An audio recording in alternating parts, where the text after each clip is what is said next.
Həkim, DNT fraqmentasyon testi nədir?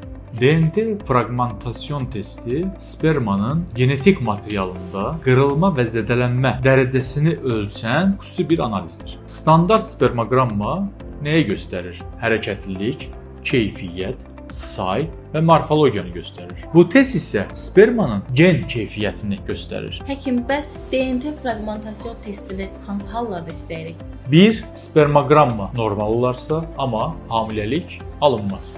2. Təkrarlanan düşük olma hallarında. 3. Təkrarlanan IVF və ya İHC uğursuzluğunda. Həkim, IVF və İHC nə deməkdir ki? Bunlar süni mayallama növləridir. IVF yumurta ilə sperm hüceyrələri laboratoriyada birləşdirilir və mayallamanın baş verməsi gözlənilir. İHC isə spermanı birbaşa yumurtanın içərisinə daxil edilir. Yəni fərqlər bunlar, amma ikisi də süni mayallama növüdür. 4. Varikoseli olan kişilərdə bu testi biz yerinə getiririk. 5. Siqaretdir, stressdir, kimyəvi maddələrlə məruz qalanlarda və bir də yaş həddi yüksək olanlarda bu testi istəyirik. Burada faizlər vardır. 15%-in altı bizim üçün yaxşıdır. 15-25% arası bizim üçün sərhəd sınır sayılır, amma 25-30-un üzəri artıq bizim üçün risk daşıyır. DNT fraqmentasyonu yüksək olarsa, varikosel varsa mütləq varikosel əməliyyat olunmalıdır. Çəki problemi varsa çəki azalmalıdır. Stress varsa stressdən uzaq durmalıdır. Yuxu pozğunluğu varsa yuxu pozğunluğundan uzaq durmalıdır və